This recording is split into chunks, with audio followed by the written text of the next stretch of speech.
ان الحمد للہ والصلاة والسلام علی رسول اللہ، اما بعد، السلام علیکم ورحمۃ اللہ وبرکاتہ۔ ربی زدنی علما وارزقنی فہما، ربی اشرح لی صدری ویسر لی امری واحلل عقدۃ من لسانی یفقہوا قولی، آمین یا رب العالمین۔ الحمدللہ آج 22واں روزہ ہے اور آپ کی خدمت میں 22ویں پارے کے عملی نکات کو لے کر حاضر ہوں۔ پہلی آیت 22ویں پارے کی، اعوذ باللہ من الشیطان الرجیم، بسم اللہ الرحمن الرحیم۔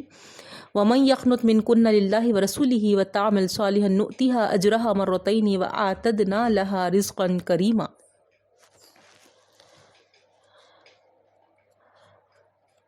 یہاں وہ عملی نکات ہم کو نظر آئیں گے بہنوں، جن میں نبی کریم صلی اللہ علیہ وسلم کے بیویوں کو مخاطب کر کے کہا گیا،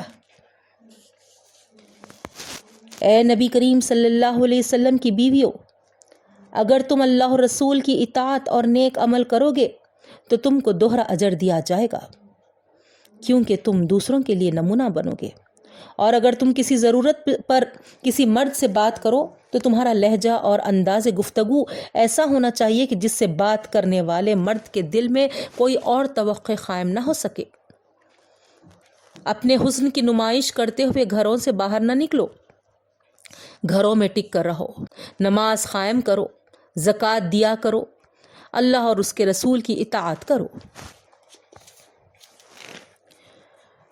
پھر آگے اسی سورہ احزاب میں ایمان والوں کو رب العالمین مخاطب کر کے فرماتا ہے، تمہارے دلوں میں اللہ کا خیال اس طرح بس جانا چاہیے کہ تم کو ہر حال میں اور ہر وقت اسی کی یاد آتی رہے، اسی کی پاکیزگی بیان کرتے رہو۔ وہ تم پر رحمت فرماتا ہے اور اس کے فرشتے تمہارے لیے دعائے رحمت کرتے رہتے ہیں۔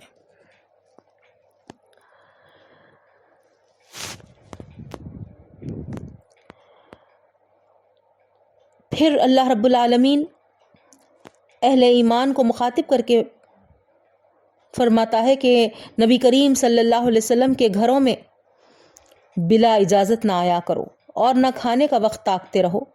ہاں، اگر تمہیں کھانے پر بلایا جائے تو ضرور آؤ، مگر جب کھانا کھا لو تو منتشر ہو جاؤ، باتیں کرنے میں نہ لگے رہو۔ نبی کریم صلی اللہ علیہ وسلم کی بیویوں سے اگر تمہیں کچھ مانگنا ہو تو پردے کے پیچھے سے مانگا کرو، یہ تمہارے اور ان کے دلوں کی پاکیزگی کے لیے زیادہ مناسب ہے۔ اور نبی کریم صلی اللہ علیہ وسلم کے بعد ان کی بیویوں سے نکاح نہ کرو، یہ بہت بڑا گناہ ہے۔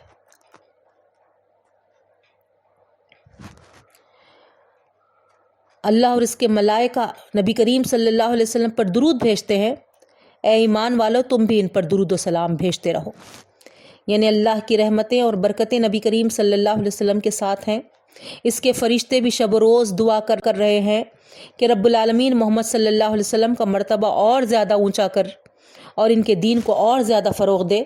تو اے مسلمانوں، تم کو ہمارے نبی کریم صلی اللہ علیہ وسلم کی بدولت راہ راست نصیب ہوئی ہے، اسی لیے تم بھی اسی طرح جس طریقے سے فرشتے شب و روز محمد صلی اللہ علیہ وسلم کے لیے دعا کر رہے ہیں، تم بھی ان کے لیے درود و سلام بھیجتے رہو۔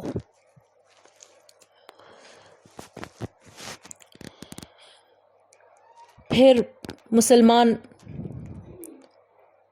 عورتوں کو مخاطب کر کے اللہ رب العالمین یہاں پر فرماتے ہیں کہ اپنے گھر سے باہر نکلیں تو چادر سے اپنے آپ کو ڈھانک کر اور گھونگھٹ ڈال کر نکلیں، یہ زیادہ مناسب طریقہ ہے۔ بد کردار انسانوں کی اذیت سے محفوظ رہیں گی۔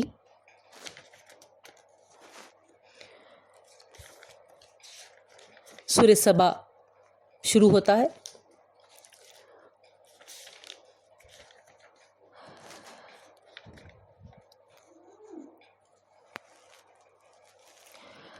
اللہ تعالی